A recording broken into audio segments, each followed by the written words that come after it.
প্রসব বেদনায় হসপিটালের বেডে কাতরাচ্ছে আমার লাল পরীটা। টেনশনে আমার ঘাম বের হবার মতো অবস্থা। অনাগত সন্তানের চেয়েও বেশি ভাবছি আমার লাল পরীটাকে নিয়ে, কারণ আমার জীবনের চেয়ে বেশি ভালোবাসি আমার লাল পরীটাকে। বেডের পাশে দাঁড়ানো আমার শাশুড়ি মেয়ের কষ্ট দেখে কান্না করছে। লাল পরীটা হাত ইশারায় আমাকে ডাকলো। কষ্টের ভাবটা লুকিয়ে আস্তে করে কেবিনের ভেতরে প্রবেশ করলাম। পাশে গিয়ে দাঁড়াতে আমার শাশুড়ি একটু পরে দাঁড়ালো। এই বিশেষ মুহূর্তে আমার হাতটি টান দিয়ে নিয়ে আমার মাথার উপরে রেখে বলল, কসম করে বলো আমি মরে গেলে তুমি আর একটা বিয়ে করবে না। এমন অবস্থায় এমন কথা শুনে আমি মুচকি হাসি দিলাম, কারণ এমন কথা শুনে আমি অভ্যস্ত বলেই হয়তো অবাক হইনি। কিন্তু আমার শাশুড়ি কিছুটা ভ্যাবাচাকা খেয়ে গেল। ধমক দিয়ে বলল, এই মুহূর্তে আমরা মরছি তোর টেনশনে, আর তুই মরছিস উল্টাপাল্টা কথা নিয়ে। ফাজিল মেয়ে কোথাকার। লাল পরীটার চোখে পানি ছলছল করছে। বুঝতে পারছি ওর খুব কষ্ট হচ্ছে। তারপরও মায়ের কথায় কান্না দিয়ে বলল, আমার মনে হয় আমি আর বাঁচবো না। তুমি কথা দাও আমি মরার পরে তুমি আর বিয়ে করবে না। তোমার বুকে অন্য একটা মেয়ে মাথা রাখবে, সেটা দেখলে আমি খুব কষ্ট পাবো, আমার আত্মা কষ্ট পাবে। প্লিজ বিয়ে করো না। আমি কিছুটা লজ্জা পেলাম শাশুড়ির সামনে। তারপর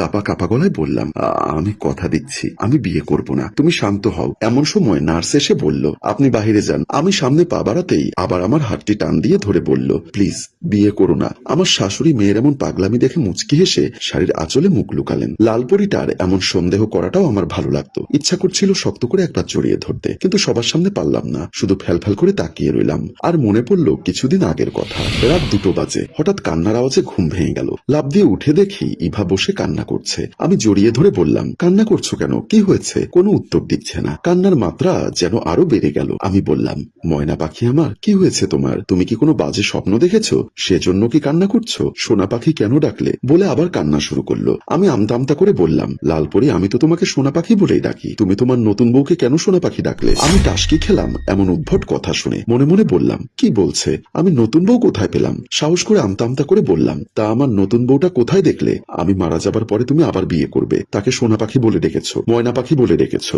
আবার একান্ত সময়ে লাল পরিও বলে ডাকো। বুঝতে পারলাম আজ ও স্বপ্নে উল্টাপাল্টা দেখেছে। আমি বললাম, কান্না না করে এখন ঘুমো। তুমি বিয়ে করবে আর আমি তোমার কাছে ঘুমোবো? তা হবে না। আমি সোফায় গিয়ে ঘুমোবো। তুমি অসুস্থ, তোমার এই মুহূর্তে রেস্ট প্রয়োজন। তাহলে আমার মাথায় হাত রেখে বলো, আমি মরে গেলে তুমি বিয়ে করবে না? এই মাথায় হাত রেখে বললাম, তুমি মরে গেলে আমিও হয়তো বাঁচবো না। বিয়ে করা তো দূরের কথা, সত্যি বলো বিয়ে করবে না? বললাম তো বিয়ে করবো না।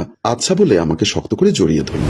নিত্যদিনের পাগলামির মধ্যে আরো একটা পাগলামি ছিল, যে পাগলামিটা আমার কাছে ভালো লাগতো না। তাহলে অফিসে যাবার আগে তাকে নাস্তা খাইয়ে দেওয়া। আজ ঘুম থেকে উঠতে দেরি হয়ে গেছে, তাই তাড়াহুড়ো করে রেডি হয়ে বের হলাম অফিসের উদ্দেশ্যে। কিন্তু বিশাল ভুল যে করে এসেছি তা বুঝতে পারিনি। রাগে ফোঁস করতে করতে খাবার টেবিলে এসে বসে রইল। আজ অফিসে কাজের এত চাপ ছিল যে ঘন্টায় ঘন্টায় লাল পরীটার যে খোঁজ খবর নিতাম তাও নিতে পারিনি। দুপুর 3টার দিকে একটু ফ্রি হলাম। চেয়ারে হেলান দিয়ে মোবাইলটা হাতে নিয়ে কল দিলাম। ফোনটা রিসিভ করলো না। 10 বার কল দিলাম, প্রতিবার কল কেটে দিচ্ছে। মনে মনে ভাবলাম, কি ব্যাপার, কল রিসিভ করছে না কেন? হঠাৎ একটা মেসেজ আসলো। মেসেজটা ওপেন করেই পড়তে লাগলাম, সকাল থেকে খোঁজ খবর না নিয়ে যখন থাকতে পেরেছো তখন এখন আর কল করবেন না। আর সকালে নাস্তা করেছেন, দুপুরে ভাত খেয়েছেন। আপনি অফিসে যাবার আগে আজ যে নাস্তা খাওয়ালেন আমায়, তা খেয়ে তো আজ দুপুরেও খিদা লাগছে না, তাই তো দুপুরে আমি খাইনি। আমার কলিজা কেঁপে উঠলো। জিওবাই কামড় দিলাম। মনে মনে বললাম, চরম ভুল করেছি, সকালে নাস্তা খেয়ে আসেনি, সে কারণেই দুপুরেও খাইনি। অফিসে সব কাজ ফেলে রেখে ছুটলাম বাসার দিকে। বাসে এসে রুমে ঢুকে দেখলাম লাল পরীটা আমার বিছানায় হেলান দিয়ে শুয়ে আছে। আমি বিছানার পাশে বসলাম। শরীরে হাত দিতে বুঝতে পারলাম প্রচন্ড রেগে আছে। 2 কান ধরে বললাম, সরি আমার ভুল হয়েছে, চলো কিছু খাবে? না খাবো না। দেখো তুমি 8 মাসের গর্ভবতী, এই মুহূর্তে না খেয়ে থাকলে আমার লাল মিয়ার তো কষ্ট হবে, পুষ্টি পাবে না। লাল পরীটা শোয়া থেকে উঠে বসলো। দেখেছো তুমি কত বড় স্বার্থপর একজন স্বামী। অনাগত সন্তানের কথা ভাবলে, সন্তানের কষ্ট হবে সেই কথা ভাবলে, কিন্তু আমি যে কষ্ট পেলাম সেটা একটিবারও ভাবলে না। আমি তার কথা শুনে কিছুটা ভ্যাবাচাকা খেয়ে গেলাম। সকল অপবাদ মাথা পেতে নিয়ে বললাম, আমি বললাম তো আমার ভুল হয়েছে, চলো খাবে? না খাবো না।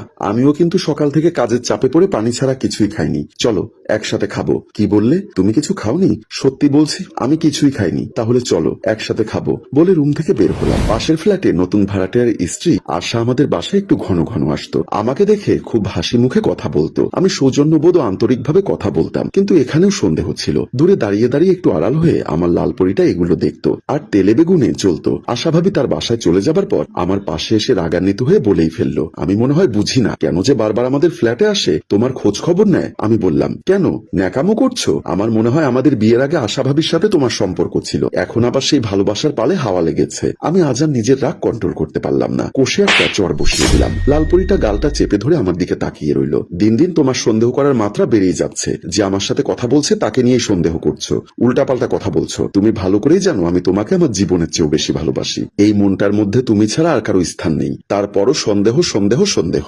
মার খাওয়ার পরও কান্না করতে করতে আমাকে জড়িয়ে ধরে বলল, আমি এই বুকের জমিনের মালিক, ভয় হয় কখনো যদি দখল হয়ে যায়, তাই তো পাগলামি করি, সহ্য করতে পারি না। সরি, আর কোনোদিন তোমার গায়ে হাত তুলবো না। পরীটা বলল, মারো কাটো যাই করো, আমার সন্দেহ করা কমবে না। ওর কথা শুনে আমি হেসে উঠলাম। আমার যেন হুঁশ ফিরল নার্সের কথায়। আপনি এখানে দাঁড়িয়ে কি ভাবছেন? বাইরে যান, রুগীকে এখন ওটিতে নেওয়া হবে। কথাটি শোনা মাত্র বুকের ভেতর ধরপড় করা শুরু করলো। আমার শাশুড়ির দিকে তাকালাম, সে মুখ আঁচলে লুকিয়ে কান্না করছে। আমি তাকে বললাম, চলুন আমরা বাহিরে গিয়ে দাঁড়াই। আমার শাশুড়ি আমার কথায় মাথা নেড়ে সায় দিল। আমি আর আমার শাশুড়ি কেবিন থেকে বের হয়ে আসার সময় পেছন ফিরে তাকিয়ে দেখে আমার লাল পরীটা ব্যথায় কাতরাচ্ছে, তারপরও আমার দিকে তাকিয়ে আছে। চোখ ফিরিয়ে নিলাম। পরীটাকে বুকে জড়িয়ে ধরে আদর করতে ইচ্ছা করছিল, কেন যেন পরীটার জন্য মনটা কাঁদছে। তারপরও কেবিন থেকে বের হয়ে আসলাম। সেদিন আমি আমার লাল পরীটাকে বাঁচাতে পারিনি। সেই সীমাহীন কষ্ট বুকে চাপা দিয়ে আজও একা বেঁচে আছি। আমি ওর কথা রেখেছি, আমি আর বিয়ে করিনি। এই বুকে অন্য কারো মাথা রাখতে দেইনি। আমার লাল পরীটা কষ্ট পাবে সেজন্য। এখন চোখে ভালো করে দেখি না, তারপরও লাল পরীটার ছবিটা চোখের সামনে ধরে দেখার চেষ্টা করি। বুকের সাথে জড়িয়ে ধরে আমার লাল পরীটার শরীরের গন্ধ নেওয়ার চেষ্টা করি। হঠাৎ বাবা বাবা বলে চিৎকার ভেসে আসলো। আমি লাল পরীর ছবিটা আমার বালিশের নিচে রেখে আস্তে আস্তে বিছানা থেকে উঠে রুম থেকে বের হয়ে গেলাম। আজ আমার মেয়ের 20তম জন্মদিন। ঘর জুড়ে লাল নীল বাতি জ্বলছে। আমাকে দেখে আমার মামুনি হাত ধরে নিয়ে সোফার উপর বসালো। আমি আমার মামুনির দিকে তাকিয়ে আছি আর ভাবছি, আমার মেয়েটা দেখতে একেবারে ওর মায়ের মতো হয়েছে। ওকে দেখে পৃথিবীর চাওয়া পাওয়ার কথা ভুলে যাই, কিন্তু আমার লাল পরীটাকে ভুলতে পারি না। আজ যদি আমার লাল পরীটা আমাদের সাথে থাকতো, তাহলে হয়তো আজকের আনন্দটা অন্যরকম হতো। প্রিয় ভিউয়ার্স, কিছু ভালোবাসার গল্প থাকে যা কেউ জানতে পারে না। কিছু মানুষ নীরবে প্রিয়জনকে বুকে আগলে ধরে কান্না করে, আবার কিছু মানুষ প্রিয় মানুষটাকে হারিয়ে তার স্মৃতি বুকে চাপা দিয়ে সারাটা জীবন কান্না করে। গল্পটা ভালো লাগলে লাইক, কমেন্ট ও শেয়ার করুন। গল্পটির রচনা ও পরিচালনায় ফেরদৌস অপু, প্রযোজনায় মঞ্জুর মোর্শেদ। ধন্যবাদ।